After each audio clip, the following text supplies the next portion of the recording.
Movie yetu moja kwa moja inaanzia hapa. Kuna mwamba mmoja alikuwa amelala majira saa 8 usiku. Lakini kuna mtu mmoja akawa anapita katika maeneo yale. Alipopita katika yale maeneo akamuona yule mwamba na kumgusagusa, akaona hali yake ni mbaya lakini hakuweza kumuokoa. Akaendelea na safari yake. Muda huu kama dakika 2 zilizopita akatokea mwamba mwingine. Huyu mwamba anasifika sana na sifa za wizi. Akamsogelea moja kwa moja hadi pale alipolala yule mtu aliyokunywa sana na akarewa, na kisha akaenda kumsearch, akaiona simu iPhone 17 pamoja na viatu Y3. Akakimbia nazo zote mbili kwa ujumla.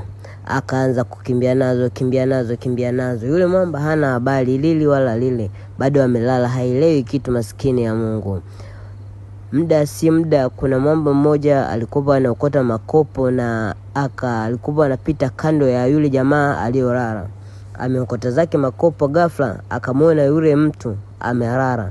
Akaacha makopo hapo moja, anakimbia akaenda akamchukua yule mwamba, akambeba begani huyo, wakaanza safari ya kuelekea kwa yule jamaa aliyekuwa anaokota makopo.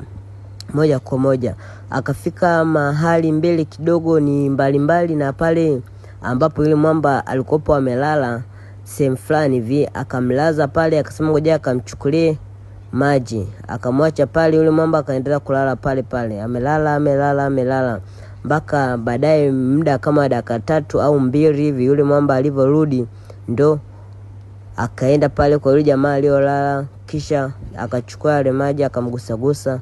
Alipochukua ile maji akammwagia, maskini yule jamaa ndo anapata fahamu saizi. Akapata fahamu zake vizuri kabisa, lakini alikuwa anakoa.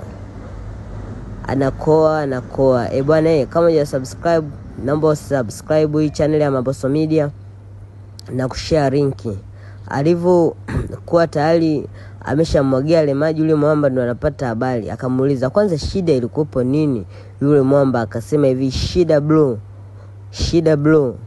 shida iliyonifanya mpaka nikawa hivi ni hapa. Akaanza kumsimulia, ilikuwa naishi mimi na blaza yangu, nikaona anamiliki mali nyingi sana, nikaamua kumuua.